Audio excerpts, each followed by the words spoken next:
people in all walks of life, leaders and, is all of us really, we all need to be facilitators. So what are the steps? How do we learn? How do we become better facilitators? What's that journey?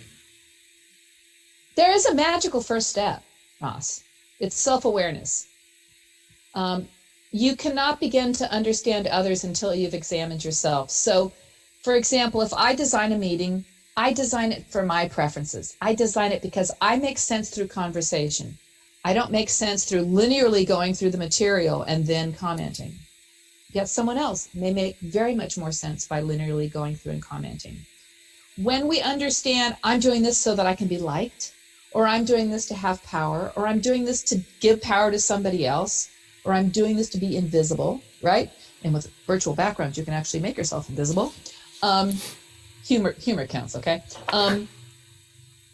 Only then can you begin to design with and for other people.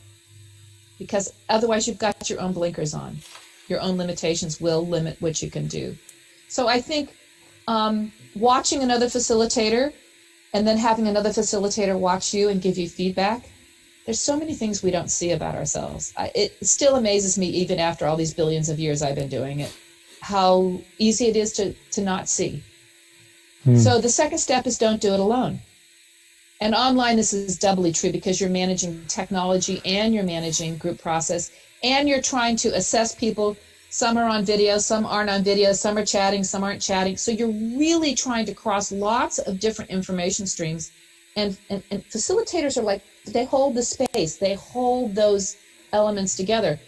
Do it with a pal, at least one pal, and if not more. In fact, one of the things I'm seeing in a network that I'm supporting is people who are all working on their own projects around floodplains are helping each other in their virtual meetings.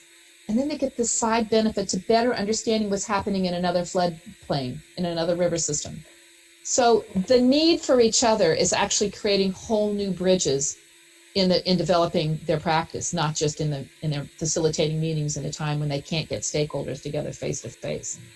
So self-awareness, don't do it alone. And the next thing is learn 2 or 3 new things and try them out. Yes. And people are always afraid of failing. I'm saying, when you get in a meeting and say, listen, friends, we're going to try something new. It's going to be an experiment, but I want things for us to be better than they are now.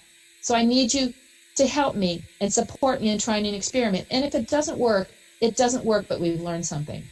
Instead of saying, well, I've got this magic new way and you got to do it my way. It doesn't fly, folks. It doesn't fly. Yes. If you invite people into the learning, and this is when you said, the excellent show, and I think it's the experimenters show, the learners show, the people who are willing to work with just enough ambiguity that it doesn't freak everybody out, that it moves us forward in a complex time when I literally can't predict what's going to happen next. But I'm committed to moving us towards our purpose. And it's a different mindset. It's not just designing an agenda. It is a commitment to moving towards purpose.